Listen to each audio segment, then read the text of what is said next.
తాత ఏమైంది మీకు? పాము కుట్టిందమ్మా. పాము కుట్టింది. 2 నెలలైంది. అంటే ఎప్పుడు చూసినా ఇక్కడ ఉంటారు, ఎవరు లేరా నీకు? లేదంటే నేను వదిలేసి వచ్చాను. ఎందుకు? నా వల్ల వాళ్ళు ఇబ్బంది పడకూడదని. ఏమి నీ వల్ల ఎందుకు ఇబ్బంది పడుతున్నారు ఇంట్లో వాళ్ళు? నేను ఇస్తాను. నా భార్య ఉంది, ఆవిడకి వచ్చేది 6,000, నాకు ఖర్చు పెట్టింది ఈ 2 నెలల్లోనే ఇంచుమించు 15,000 ఖర్చు పెట్టింది.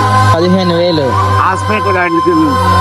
ఇంకా ఆవిడకే మిగులుతుంది, ఆవిడేం తింటుంది, నేనే తింటాను. ఆవిడ ఇబ్బంది పెట్టడం ఇష్టం లేక నేను బయటకు వచ్చి. బాధపడకండి.